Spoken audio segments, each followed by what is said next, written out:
Welcome to the Fantasy Champions Fantasy Football Podcast.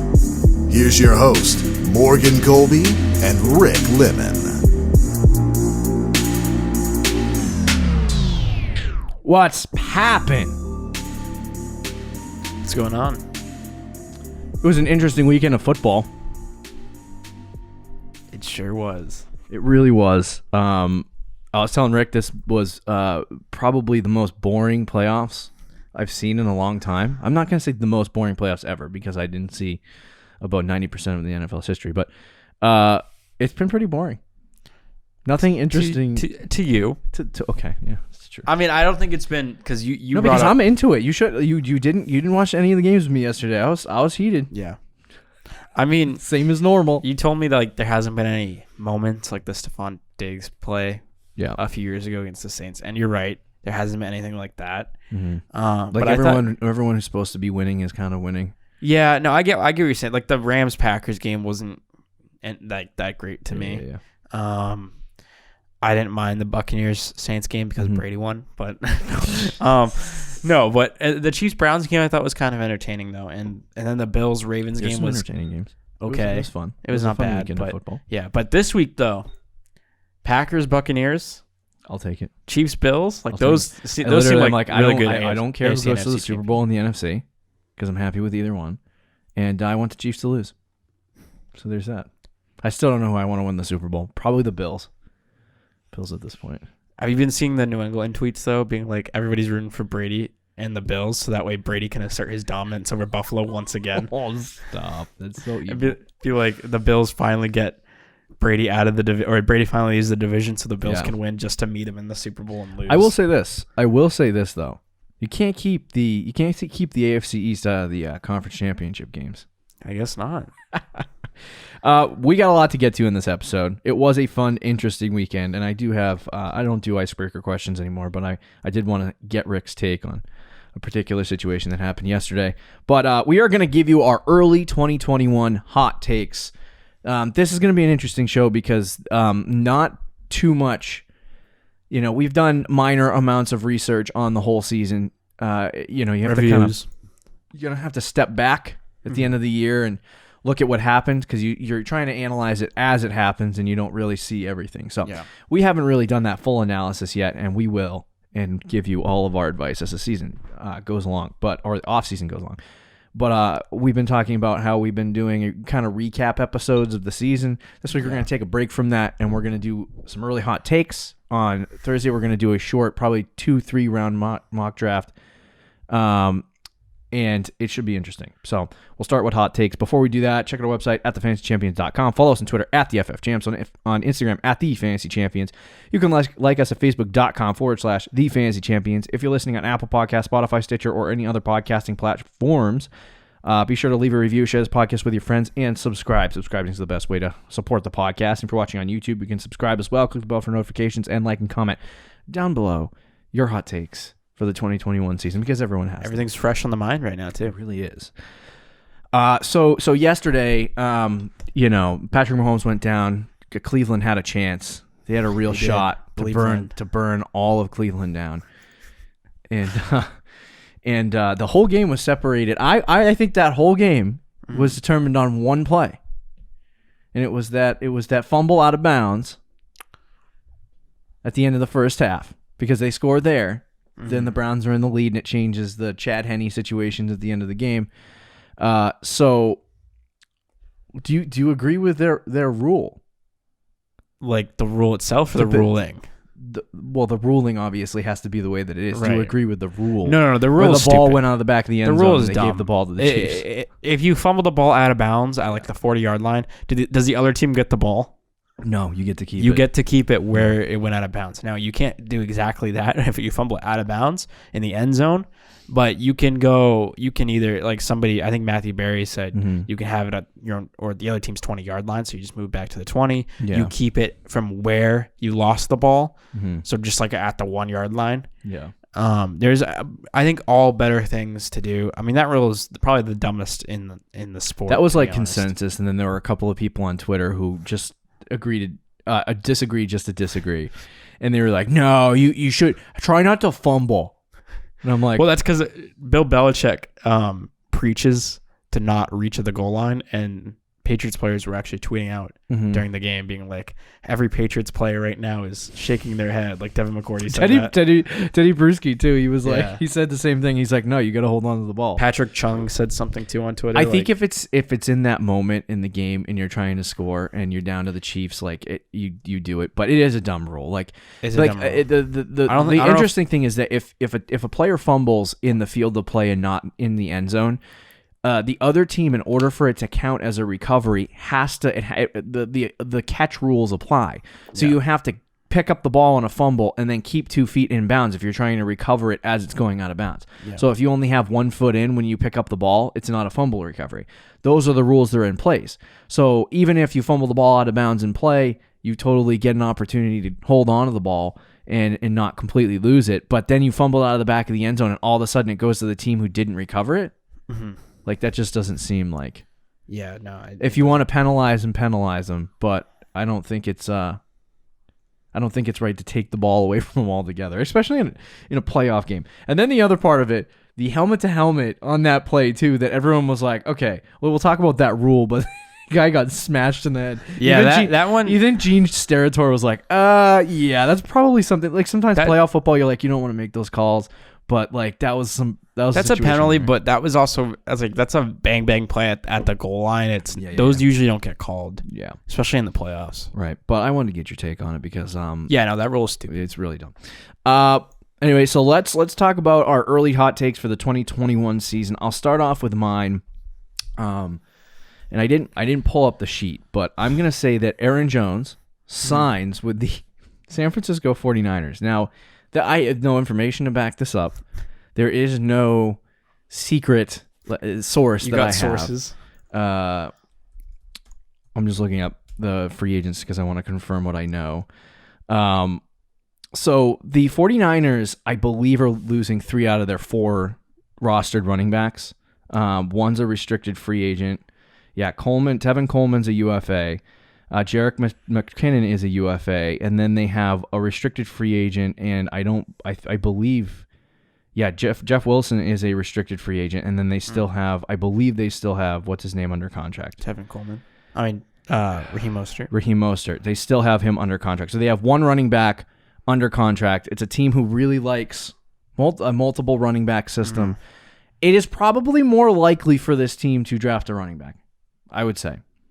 But I don't think after A.J. Dillon's small sample size and Jamal Williams still being under contract, I don't think the Packers are going to keep Aaron Jones. So I think Aaron Jones will end up leaving.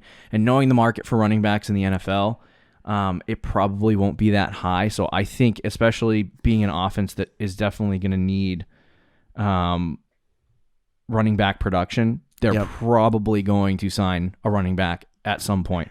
And it might be Aaron Jones. So I'm going to say he signs with the 49ers. Don't know what that means for fantasy football. Don't ask me. Yeah. I would hope that it means he's the same.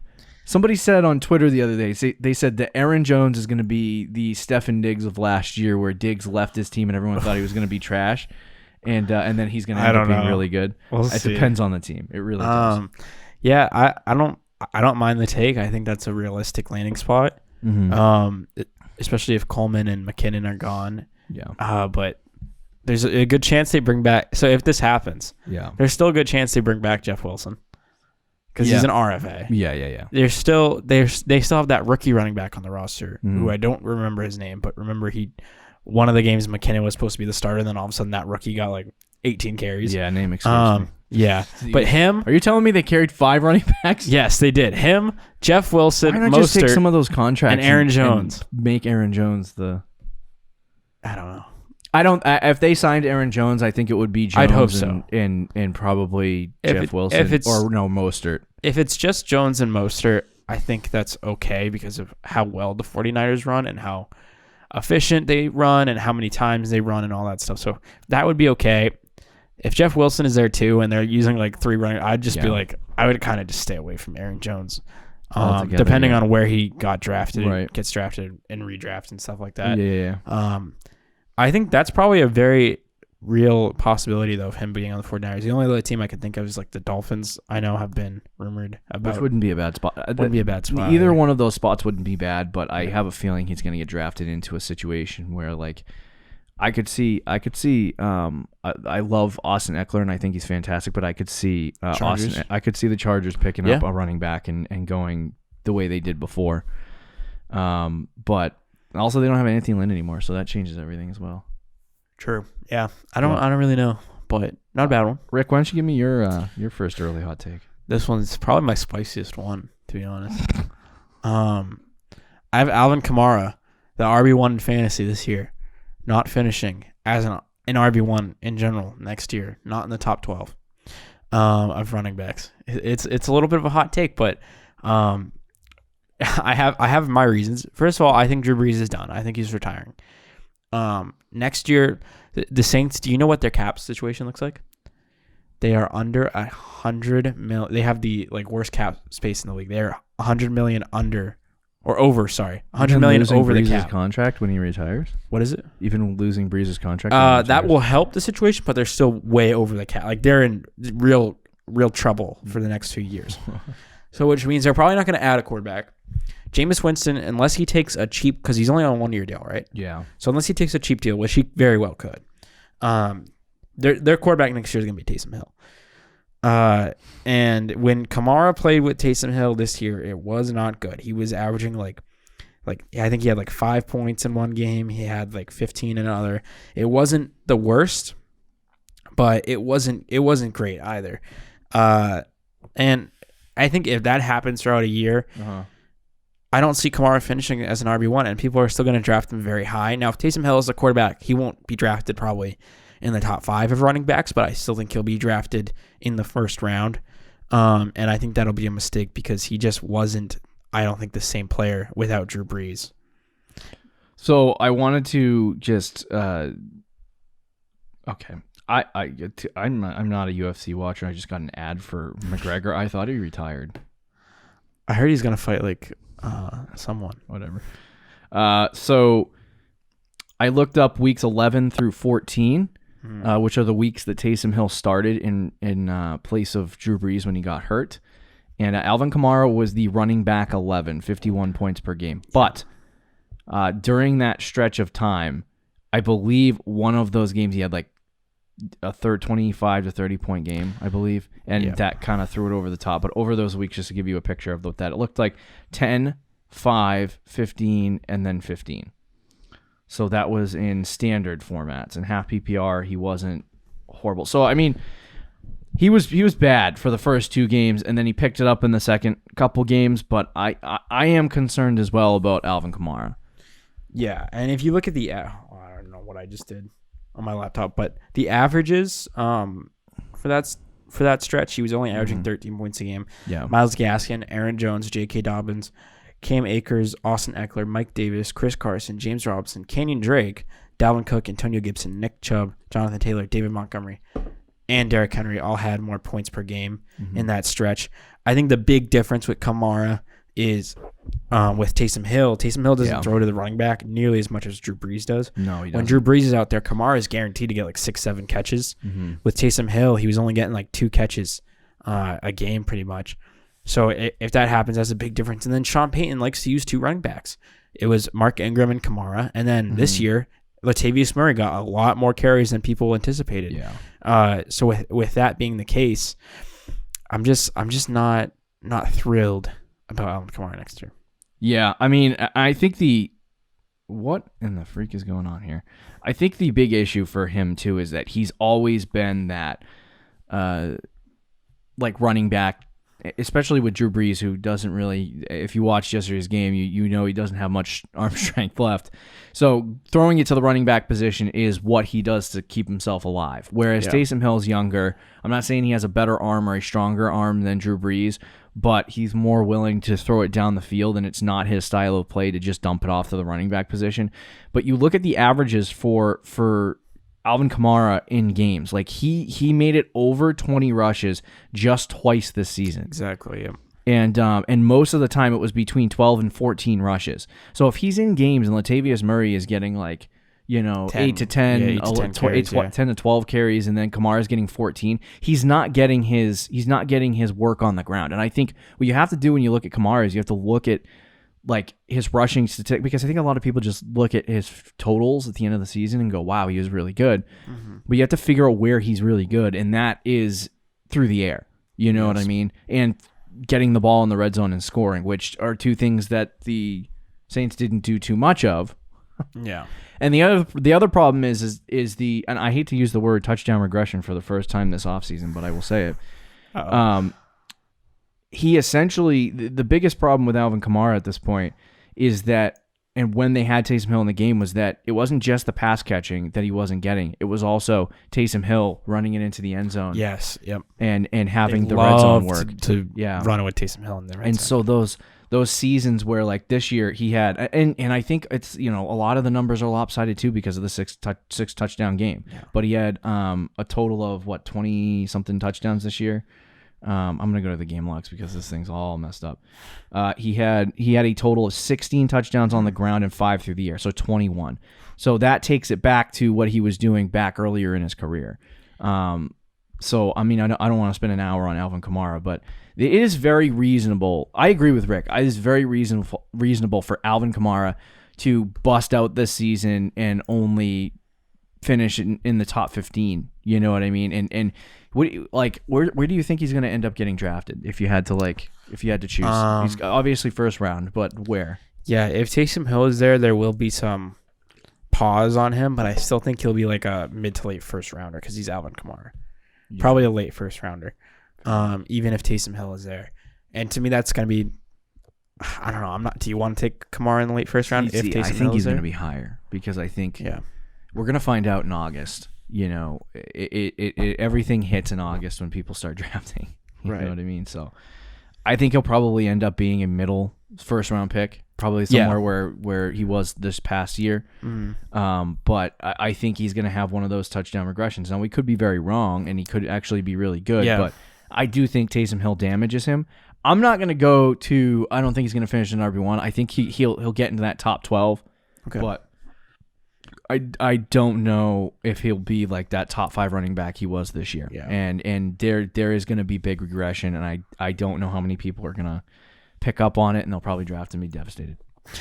So my second hot take for the 2021 season is Antonio Gibson finishes as a top 5 running back in 2021. Hot. I wish we had a sound effect. I know. You nailed it though. So let me just pull up some of these numbers here because Antonio Gibson, when he finished the season, was an RB12. So he was an RB1 on the season. He only played in 14 games. I want to figure out what games he missed. Was that week? It was week 14 and 15. So I want to give you the numbers through week 1 through 13 for him. And I will say with Gibson, he was injured too. Like he was even when he played, he was battling injuries in the last 2 games of the season. So you're going to look at those week 15, 16, and even the playoffs numbers and be like, well, he wasn't that good. He was also battling turf toe. 1 through 13. Antonio Gibson was the RB6. Weeks 1 through 13. So he was right there. So anyone who goes, oh, that's too hot, man. That's too much. And I also want to reference that Antonio Gibson was averaging in those games a like 50% snap percentage. Yep. So like for me, next year in an offense with Ron Rivera, most likely a new quarterback, maybe not. I don't know. We'll see what they do. It doesn't even have to be an improved offense. For how many years now for Christian McCaffrey has he just been in a terrible offense? True. Carolina's offense is it's okay. Right. But anyway, solid. I think the big thing for Antonio Gibson is that his snap percentage is going to increase. Yep. And I think that you're going to see guys like, and this sickens me that this is going to happen, but you're going to see guys like Cam Akers, who I do like. I will say that I do like. But they're going to get drafted in the second round, somewhere around there. And I think because of Gibson's injury, who knows? Maybe he gets hyped into the first round. I would think that's going to happen. But if that doesn't, and guys like Cam Akers get drafted ahead of Antonio Gibson, that to me is crazy. Like, you people are stupid if you're doing that. Good luck. Good luck winning your fantasy league if you're drafting Cam Akers over Antonio Gibson. This guy loves Antonio Gibson, huh? I really do. But anyway, like to see Antonio Gibson through those 6 weeks only have somewhere around a 50% snap percentage and finish as a top 5 running back or a top 6 running back at that point was astounding. I remember looking at the numbers because I look every single week of how many fantasy points that are scored over a week-to-week basis, and I looked and I saw Antonio Gibson top 6, and I'm like, I've literally been staring at him all season going, when do you start him? You know what I mean? Right. Like it was crazy for me to sit there and look at Gibson at that point and think he was there. So I think he's going to be a top 5 running back. I don't think that's hard to project. Like last year I was high on Miles Sanders, and Miles Sanders finished top 15? Yeah, something like that. Antonio Gibson through 13 weeks was a top 6 running back before he got hurt. Is he replacing Miles Sanders for you? Yeah, a little bit. He really could be like a new. It's funny because when I brought him up last year and I said pretty much all these things about him being could be a next. It shows you that I changed my mind. It's true. You were like, nah, I wouldn't draft him. Some people stick with it. Like there was a guy on Twitter. I can't remember. I'm not going to say his name because I don't like to call other people out on the podcast, and we're a community and we work together. But one guy said that he's hated David Montgomery for a long time. Like hated him. And Montgomery came in the league. He's like, no way this guy finishes top 5. No way this guy finishes top 12. After the first season for Montgomery, he's like, see, victory I told laps. You all took a victory lap. By the way, David Montgomery through 17 weeks, RB4. So anyway, Antonio Gibson will be a top 5 running back. Give me your next take. Yeah, I mean, not that crazy again. For me, my second take, I don't even know how spicy this one is. Yeah, I think Morgan said it was kind of spicy. So Trevor Lawrence, I'll take it. Will finish as a QB1. Okay, top 12 quarterback. Enlighten me as to that is a large projection. It is a large projection. I'm assuming he's going to have assuming he's going to Jacksonville, and I'm assuming he's going to have a really good rookie season. Borderline, no, not really good, a great rookie season. Yeah. All the records that Herbert had this year, not sure if he'll break them, but I think he'll be able to come close and matching them. Yeah. And the reasons for me saying this is, one, it's gonna be similar to Cincinnati with Burrow, where it's not a bad situation where he's gonna start off with weapons, right? DJ Chark, Laviska Shenault, James Robinson. He has a little bit there. There's rumors that they're trying to draft a tight end high this year, so like the second round. Yeah. They have another first round pick as well, so they could draft another tight end or sign a tight end, something like that, like Hunter Henry. Trade up and get Kyle Pitts. Oh, that would be. We'll not talk about that because of how crazy I would feel about that, but like. Add another piece as well to already solid pieces. Yeah. Trevor Lawrence is one of the things that he does so well that people do not realize, who are like don't really watch a lot of college football, because he gets compared to Peyton Manning a lot because he's like the tall, long. Well, Manning didn't have long hair, but the tall SEC quarterback who throws all over the field and all this stuff. What he does that Peyton Manning did not. Was he runs like crazy. He is way more athletic than people think. I think he's almost more athletic than Herbert. Like, he is fast for such a big guy. Right. And I want to see how many rushing touchdowns he had in college, because it was a lot more than people think. And just rushing in general. He ran the ball a decent amount. Let's see if I can pull it up. Yeah, he had 8 rushing touchdowns this year and 9 the year before that. So similar to Burrow. And he played in less games.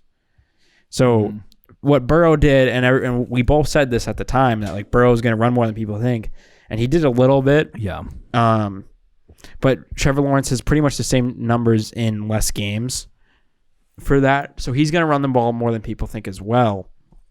And I think that's going to really produce those fantasy numbers. What Herbert did last year, you're looking at. I mean, there's no combine. Look at that height, though. Love that. 6'6". Yeah, he is big. And fast, pretty much. And now compare him to like Herbert. I want to say though, Trevor Lawrence is faster than Herbert, or they're about at least around the same. Like same metrics though, right? 6'6", 236. Like they're about the same. When quarterbacks in the NFL are 230 pounds, it's tough, man. And Josh Allen is like what Josh Allen? I was trying to find his stats for you. And, okay. And I went to that place hoping that I would get stats, and I got Justin Herbert with laser eyes. Playerprofiler.com. Check it out.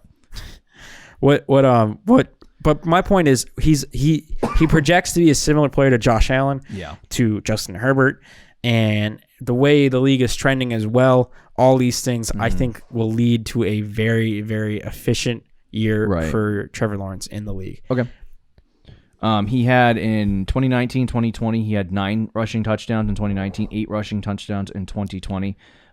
He did have a lot less rushing attempts in 2020. He played in how many games did he play? I think 12. I mean, 10. He played like 2 less games, something like that. Yeah, but anyway, still did have. He probably would have had. He was a lot less efficient running in 2020 than he was in 2019. 2019, he had 5.5 yards to carry. That Clemson team though was also, I think, better than that Clemson team. Yeah, but either way, Rick is right. The rushing, we always talk about how rushing has to be there. If the thing that concerns me is that the Jaguars blow.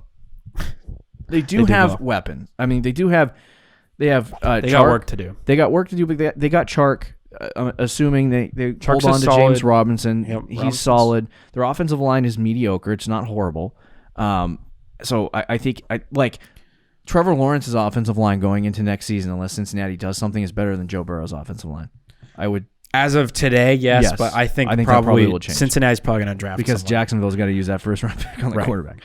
So anyway, I would think that he's going to have the ability to have success similar to Justin Herbert with the rushing, which would put him in that QB1 conversation. I think top 10 too. You don't even have to say top 12. You could say top 10. But it just depends. There's so many variables that go into like a quarterback in the NFL, and this is why I like Burrow too, because Burrow has this ability to run all over the field and make plays similar to like how Mahomes does it. And when he's under pressure, that is when he has his like highest what is it called, pass percentages. Yes. And I don't know much about Trevor Lawrence under pressure. I'm assuming his team went to the national championship, a very highly recruited like college. People want to go there. Clemson, yeah. So I don't know how hard it has been for Trevor Lawrence in terms of from what I don't know exact numbers either, but from what I've seen and read and heard, his first 2 years were much more. This year was a really the offensive line wasn't great. He didn't have really many receivers. Yeah. He had a good running back, Travis Etienne, but that was pretty much it. Thanks for telling me how to say that because I still have not figured it out. There you go, Travis Etienne. That's gonna be fun to say. I know he might be the top running back off the board. How come? No, where'd Clyde come from? He's not Clemson, right? LSU. He was Burrow's LSU. teammate. Sorry, you're right. That LSU. So we're gonna have another. We're gonna have another running back, quarterback tandem coming out. Maybe, yeah. Oh yeah, we will, yeah. But anyway. We got. Is there any more final points you want to make on this? No, I was just saying Herbert finishes the QB9 this year, so I don't think it's unrealistic to say Trevor Lawrence will finish as like the QB10 this year. Okay, we're gonna get to our last two here really quickly, and I don't want to spend too much time on them. But number 3 for me is CeeDee Lamb overtakes Amari Cooper as the Cowboys wide receiver 1. Before Dak got his face smushed in, when did he miss? Like when did he get hurt? Was it week 4? I can't remember when he got hurt. Yeah, week 4 I think was the correct week. Because I want to see where CeeDee Lamb. It was week 5 I think is when he got injured. Okay, so I'm just gonna go 1 through 4. My God, he throws it 50 times a game. Exactly. So I mean, they're with a guy like CeeDee Lamb, it was tough because it is his rookie season. He didn't have a preseason, and the only sample size he had with Dak was the first 4 games of the season. So that's where we're going to look for CeeDee Lamb. CeeDee Lamb, over the course of those games, you had Amari Cooper, who was the wide receiver 3, 66 fantasy points. CeeDee Lamb was the wide receiver 14 with 54 fantasy points over those games. So obviously, Amari Cooper getting the target share. He is the wide receiver 1. They paid the man. So he's been there and he's done that. But they had a gift drop into their lap. Truly a gift wrapped to them, free of charge, right before the Eagles pick. Because they're evil like that. And they took CeeDee Lamb when they don't need him. They really didn't need him at all. But I think for me, like a lot of us came into the season thinking that Michael Gallup was going to be the wide receiver 2 and he was going to be really good. In that same stretch of games with Dak, he was the wide receiver 30. So I'm not worried about Michael Gallup. And if I hear people this offseason say that Michael Gallup should be the wide receiver 2 and CeeDee Lamb should be the wide receiver 3, I'm going to slap some people. But CeeDee Lamb was the wide receiver 14. I think going into his second year and him being the elite route runner, like this is why I like CeeDee Lamb over Jerry Jeudy, is because he is a similar route runner, but he has hands. And we notice Jerry Jeudy does not have great hands. Yeah. But CeeDee Lamb is ridiculous. And I think CeeDee Lamb is a wide receiver 1 in the NFL. Like this is similar to like Seattle with DK Metcalf. And last year they had, what was it? What's his name? Tyler Lockett. Yeah. Lockett's the wide receiver 1, and a lot of people are like, okay, DK might come in and have a good season, but Lockett's going to be the guy. Mm-hmm. I think that's going to be a similar situation for a lot of people, that Cooper's going to be the guy and CeeDee Lamb's going to take a back seat to him. Cooper's probably also going to draw the top corner as well. Yeah. But I think CeeDee Lamb, especially if Dak's throwing it 40 times a game, I feel like CeeDee Lamb can most definitely pass Amari Cooper. I think actually both those guys can finish the wide receiver 1s next year. It's so possible, I don't think yeah. I'm not saying you're making a mistake drafting either one of them. It's like Adam Thielen and Justin Jefferson. Right. But I do believe that CeeDee Lamb's going to end up probably being the more targeted wide receiver for the Cowboys, simply because of that, what Rick just said. Amari Cooper getting the more difficult coverages, and the fact that CeeDee Lamb's just a ridiculous route runner. And if you're getting open, you're the guy getting the ball. Yeah. So Amari Cooper is a good route runner too. So they're both really good. To be fair to Jerry Jeudy, real quick, CeeDee Lamb did also have a lot of drops this year. He led the league in drops for the first 10 weeks, and then he kind of fixed it. But I think Jeudy did finish with more drops than Lamb. They both need to fix that. And I think they both will. Yeah. But yeah, no, I like CeeDee Lamb a lot. Like, if you're telling me I have to draft one of those guys for next year, if you're happy with either one. I'm probably drafting Cooper, but not at the spot. Like, Cooper is going to be like a second or third round pick. Probably not second, but he'll be like where he's been the last few years. Yeah, he'll be a third round pick, and CeeDee Lamb will probably be like a fifth. Mm-hmm. And I think I'd rather take CeeDee in the fifth or sixth, wherever he is, than Amari Cooper in the third. Yeah, I agree. So I like that one. Mine is Terry McLaurin. You spiced it up even more, because I originally said Terry McLaurin will finish as a top 7 wide receiver. You made it top 5, which is fine. Terry McLaurin will finish as a top 5 receiver. I feel like you say top 7 because you're trying to make it sound better. Yeah, I am. But you really shouldn't say top 7. Yeah, you feel guilty because you feel like you're misleading people. That's a hot take. That is a hot take. You're right. Absolutely. So Terry McLaurin will finish the top 5 fantasy wide receiver in 2021, similar to Stephon Diggs, who made this massive leap. This is McLaurin's 3rd year.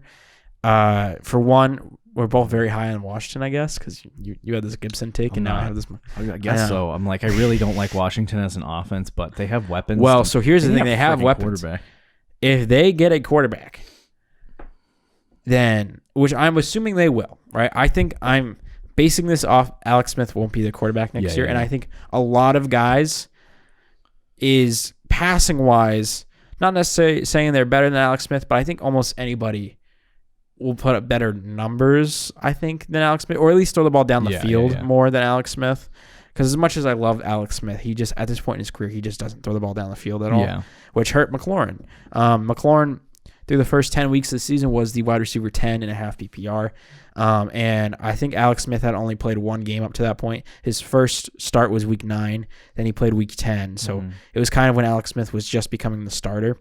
And then from that point on, McLaurin started to go downhill. I think he finished, I want to say, even outside the top 20, right? Yeah, wide receiver 21. Yeah, from week 10 to week 17, he just was not as good. Had a few good weeks, but was really just not that great. But through those first 10 weeks, he was really, really, really solid. And he was doing that with Kyle Allen. He was doing that with Dwayne Haskins. Yeah. Alex Smith. If they bring in a quarterback next year who is just half decent, I think that plus McLaurin's just natural abilities and jumping in age and all that stuff.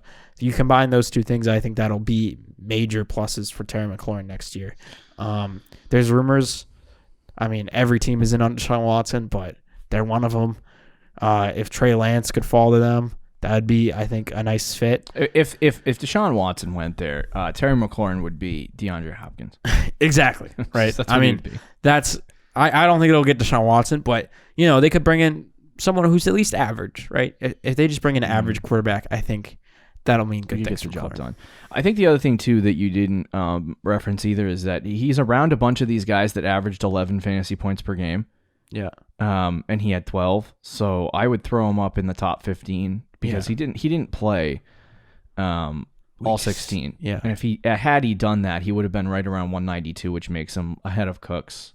Yeah. Wide receiver 14, 15. He's probably like the wide receiver 14, 15. Yeah, but, and he had a lot better first half of the season than he did the second. Exactly. half. Yeah, he was much better. What this guy has had to do with quarterbacks and his continued success has just been. He played with 4 quarterbacks this year. Because Tyler Heineke as well, and Kyle Allen was the starter in week 1. Yeah. Then they went to Haskins. Then they went to Alex Smith. And in the playoffs, he played with Tyler Heineke. And I think he had like 6 catches for a touchdown. Or 7 catches for a touchdown in the playoff game. Yeah. Something like that. So, I mean, just give him a quarterback, man. That's all we need to do. Give him a quarterback, and he'll be top 5. Yep. It is kind of like because I have consistently believed personally, I don't disagree with really any of Rick's takes, but I personally have never thought that T-Mac was going to be a top 5 wide receiver. I didn't either, but I'm very open-minded. I feel like he's a Stefan Diggs guy, but now I'm just... Stephon Diggs is a top. That was all blown out of proportion. Yep, so exactly. Anyway, there are our hot takes. Early because we will do probably 1 or 2 more of these shows throughout the offseason, but our early hot takes for the 2021 fantasy football season. We'll see how these pan out over the next couple months and over the next year. Don't forget to check out our website, follow us on Twitter and Instagram, and we will talk to you Thursday, my friends. Take it easy. Thank you for listening to the Fantasy Champions Podcast. Make sure you subscribe on iTunes and YouTube, and follow us on Twitter @TheFFChamps.